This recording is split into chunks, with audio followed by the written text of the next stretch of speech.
welcome to Thrive. Survivor Thrive has a whole different meaning nowadays, doesn't it? And today we're going to talk about the wind's going to blow. It is a concept. Mary's jumping in from Mammoth. I love it. From the old school Mammoth. That's I love it. I love it. So you guys, you might be just listening to this on iTunes or Google Play, something along those lines. We are live, and we go live on this version on Facebook in our unique group. It's one of the benefits of being in our group that we talk about a variety of different things, a variety of different healthcare options and health topics, and people just dropping info questions. So get in there if you've never been in there. Jump in there. I will approve requests. We ask you a few questions, and then you get to jump in and participate as you want and as you need. It's an elite group. That group also receives discounts at our offices and at our one office and everything along those lines. But today, this is what we're going to talk about. We're talking about the concept that the wind is going to blow. And you're probably thinking, like, what in the world does this have to do with the coronavirus and all the chaos that's going on? You see, what happens oftentimes is that we fight the reality of what is.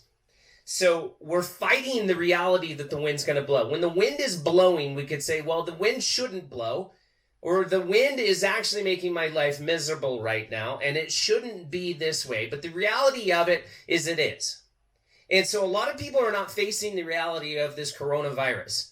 That you could say why it's here, you could say why it isn't here. We could go into every aspect of the world of, like, is this conspiracy? Was it engineered? Is it going to take us out? Are we going to survive? And so people are scrambling for some sort of meaning in all of this.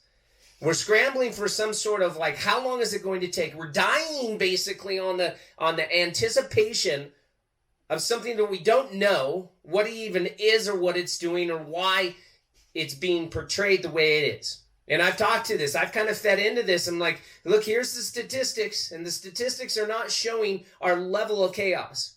And as I'm speaking on this, the president just said, hey, we got to open up the economy by April. Well, this doesn't make any sense, because what if the virus is still at its peak? What if it's getting worse in April? Are we just going to open up the economy anyways? And I've often said this too, is that the virus seems to not be as bad as the implications of what it's doing to our economy and what it's doing to our household structures and what it's doing to people. We can't get out. We can't go. We can't. And so we see, and I'm talking to doctors with businesses that are just like, I don't know what to do. We're trying to educate people. We're trying to, help people out. But here we are.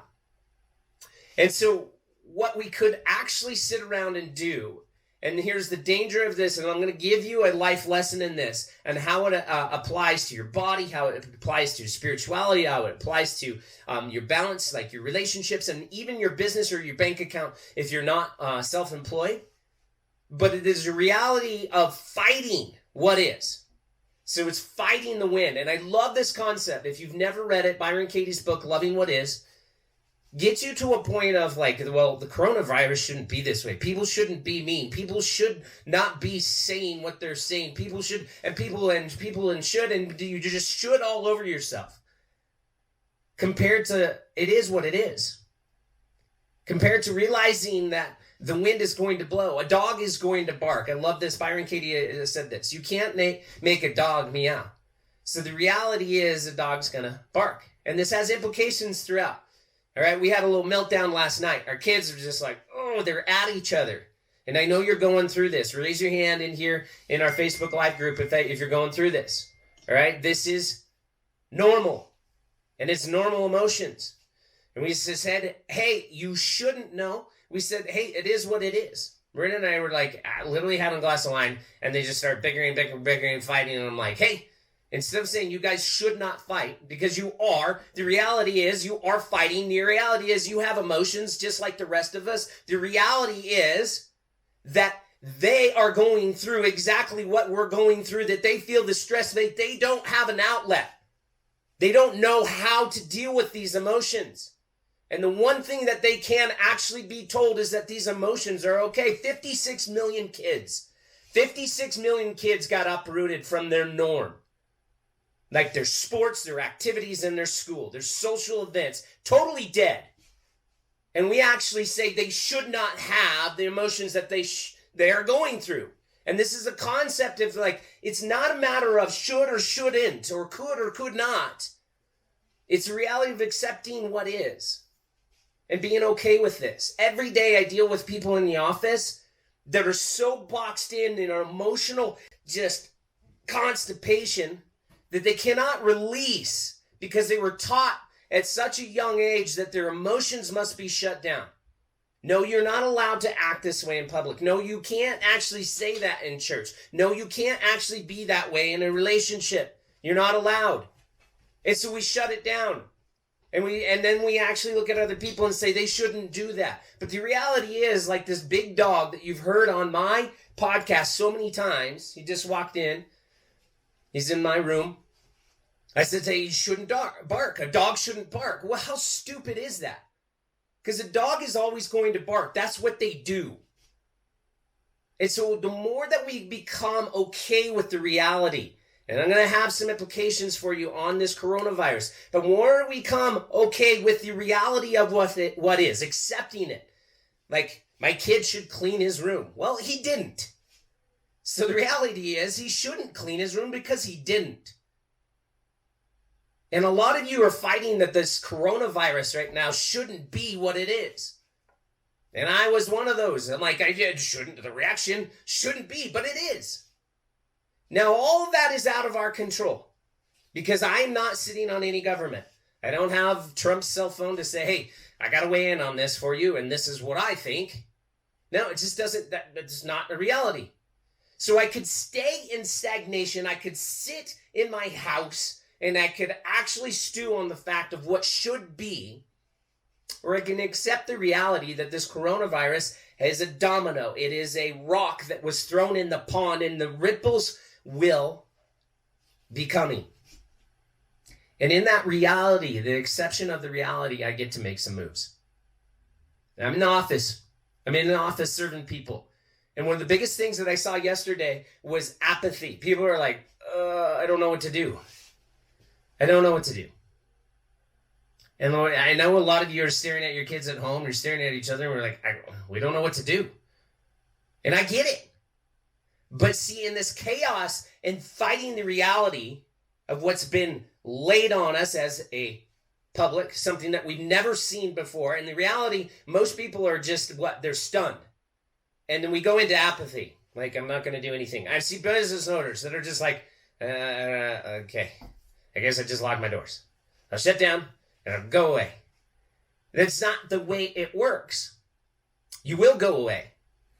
And an unfortunate thing, there are thousands of people, probably millions of businesses that are being impacted, employees getting impacted by this way, laying off, people that are working, a variety of different things that are starting to come in. But if we accept the reality of what is, I'm going to show how this works in your own world, but to accept the reality of what is, like there's a coronavirus, it's been deployed, it is what it is, it's affecting business. Okay, I get that reality. Then I have the ability to move because I'm not hanging on to what could have been or should have been. I immediately go into what will be. And I get to live for today, right now, not worry about tomorrow, but I get to move in this space right now. And so this is the tip and the trick for you guys today. You may not have a lot of freedoms right now because of what? The government raining down, lockdowns. You should be inside. You fight the reality of that, but look, hey, I'm locked in this box. What can I do?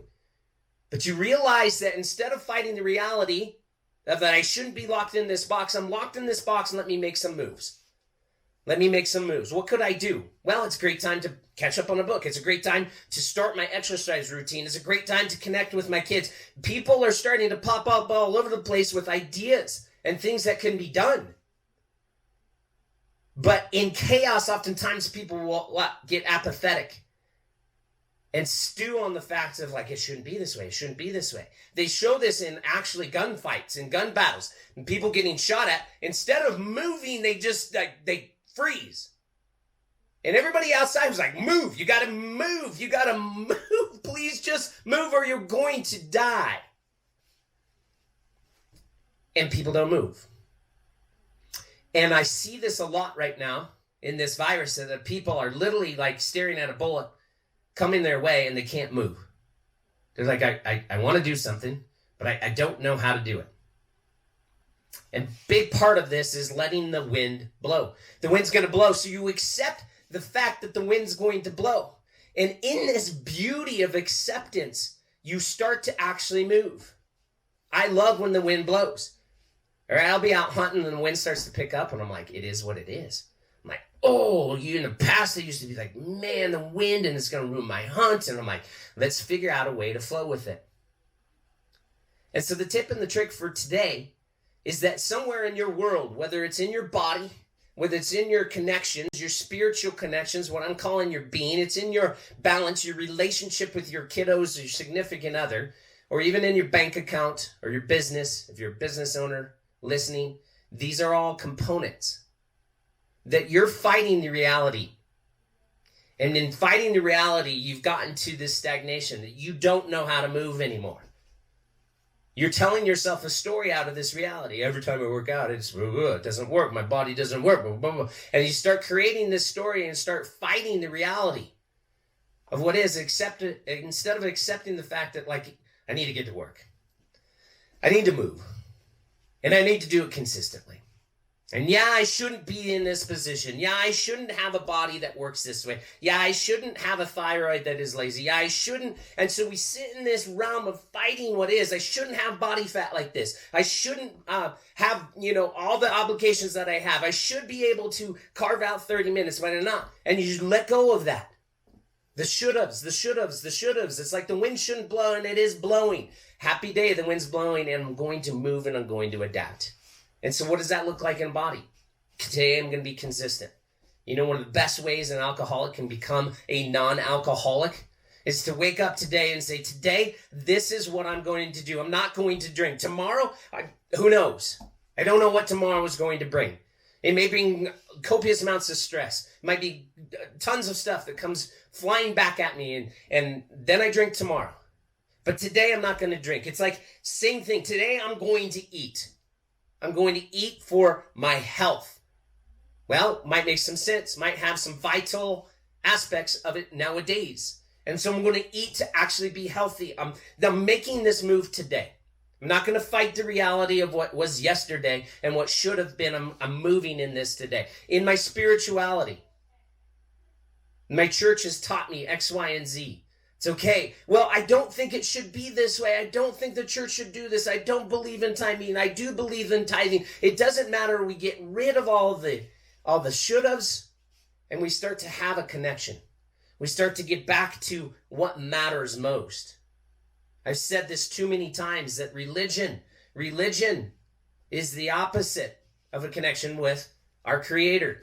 It actually robs from that. It creates dependency on man instead of the one that you're supposed to have dependency on. What a great time to turn towards that. There's connections, but we connect in the good and we connect in the bad because we see it here. We don't say what the church should do. We don't say what other Christians should do. We don't say what other Muslims should do or shouldn't be, because they are. And you let go of that reality to do what it is for you. In your relationships, you look back at mom and dad that raised you and their relationship, and you say, they shouldn't have done that, or they shouldn't have taught me these things, but they did. Or they should have given me more of a manual to how to do this. They should have been a better example of how I'm supposed to actually show up as a man or as a woman in this relationship. And you let it go to figure out in your own reality what you can do for yourself. And by letting go of the shoulds, by allowing the wind to actually blow and not fight the fact that it is, you start to move. And there's such beauty in that movement and moving in today and what you can do. In your bank account, you could stare at it and say, hey, it's dwindling and it shouldn't do that. I should have more money for the services that I render, for the work that I provide. I should have got a promotion. I should be in this place. Or you're fighting again the reality of where it is, and you look at it and say, hey, what can I do now? Where can I move to be able to better my position if that's what you want to do? And you'll find this gift in letting go of fighting reality. The dog's going to bark and the wind's going to blow. A cat's going to meow. And the kids will fight. Your kids will not make their beds. Why? Because they don't. Should they? No, because they didn't. And you'll find in the letting go of these realities, meaning that the way it should be and accepting the reality of what is, you become this middle ground. And then you start to get gifts of like, maybe I should lead a little bit better. Right? Should brush my teeth. Maybe my kids will follow by example. They don't brush their teeth because they haven't learned. And we say they should brush their teeth, they should make their bed, they should clean their rooms, but they don't. So they shouldn't. You see, there's a huge gift in this.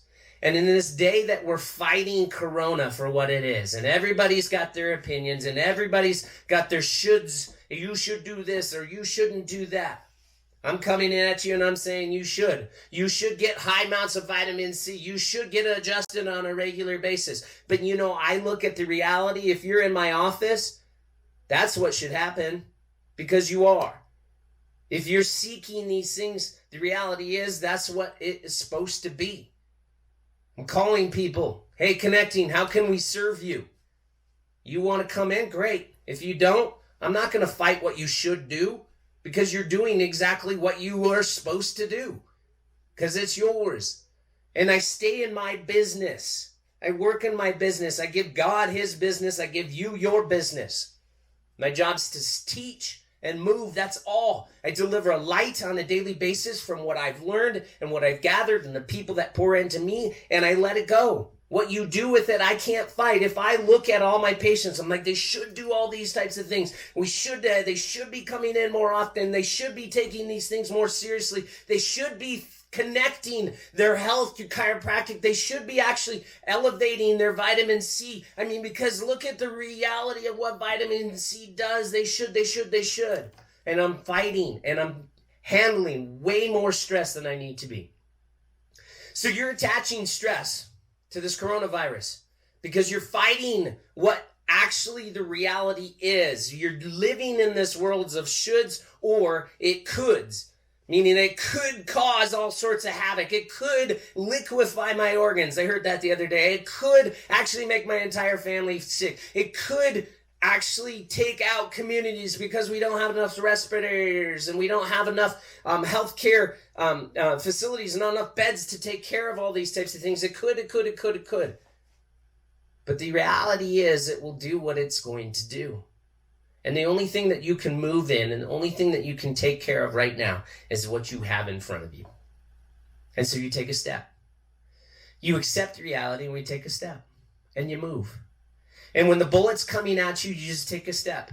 It will be what it'll be, but you move. And you move based on what you want to do, move on what you see as your reality instead of actually trying to make a dog meow or a cat bark or your kid to actually make the bed. You start to move in the realities of what is. And you'll find this gift. It's a gift of peace, which you desperately need in this time. In this age of changing chaos, the pandemics, it will be what it will be. Why is it what it is? It is what it is. And we move in what we can actually accomplish in our own worlds. But not standing in apathy, not standing and being frozen because of panic or because of fear. We let it be what it is, and we start to move. So ladies and gentlemen, how does this impact you? You guys that are on Facebook, drop something in here. How does this resonate for you? What do you need to do to make a change today to let go of what you're fighting and accept the reality? And in that gift of accepting reality, what do you expect to see? Oftentimes it's a reflection. My kids don't brush their teeth because I haven't led by example. When I start brushing my teeth, the kids may start brushing their teeth. When I start making my bed, when I stop fighting, when I stop actually panicking, when I stop actually living in fear, we will see the others follow. And then the reality is what you actually say should have happened does happen. And what becomes a fight becomes reality. What everything that you wanted becomes what the reality is today.